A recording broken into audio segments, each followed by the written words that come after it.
The settlement move comes as the first of hundreds of lawsuits in which the county as a defendant moves closer to trial. Lawmakers and attorneys tell me it can be a toss-up as to which is the more costly path. The Maui County Council takes up a resolution Tuesday afternoon introduced at the mayor's request for what's called a global settlement of all wildfire litigation against the county. I do know that a lot of people are concerned financially as well. So, if a financial settlement at this time could make or break folks. The resolution says nothing about a dollar figure. It says only that there are 449 wildfire lawsuits filed by more than 2,000 affected parties. The mayor's communications team did not respond to repeated requests for an interview. But in the resolution itself, the Corporation Council says that the county and plaintiffs, to avoid expenses and uncertainty of a judicial determination of the parties' rights and liabilities, will attempt to reach resolution of the wildfire litigation by way of a negotiated global settlement.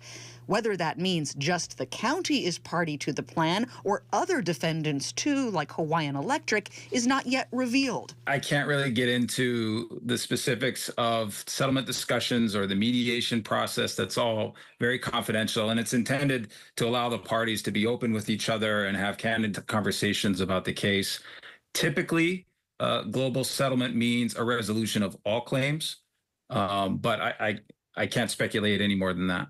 That's an attorney in what will be the first wrongful death case set to be heard at trial this fall. Mediation has been ongoing, and the parties have been discussing settlement. For ourselves, we've been more focused on preparing for trial in November and to be ready in the event that the cases don't resolve. Separately, Maui County is putting in $10 million into the $175 million One Ohana Fund, with the majority coming from HECO and the state. Other utilities and West Maui land round out the contributions. 50 parties registered death claims with One Ohana for a set $1.5 million payout apiece, and 20 filed for physical injury prior to registration closing mid-June. 9 have been approved so far, and none are yet paid and released. Yeah, that depends on where they are in that claims process. But that's a possibility that people have already given up claims against certain of the defendants. The public has not yet been told the cause and origin of the Lahaina blaze. The feds say they presented their findings to the county last month. The ATF telling me our report will be released with Maui Fire Department's origin and cause report. We've been pushing the feds and the county to do so. And just today, the Maui Fire Department told me the ATF has only given them a verbal update. We cannot complete our report until we have their completed report in writing. It's also undisclosed to us. I don't know what the contents say. I don't know why it's being withheld and hasn't been turned over as we approach the 1-year anniversary of the disaster. But we are doing our own independent investigation into the origin and cause and spread of the fire. And my guess is the findings will be pretty similar.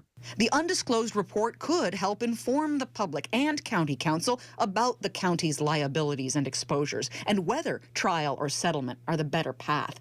At Tuesday's hearing, lawmakers say much could end up behind closed doors in executive session. I really need to know more about what they've learned as to what our liability is and what they think is fair, and then compare that against, the stories that I've heard from people and what personally I lived through, during and after the fire, and see if I agree that it's a fair settlement.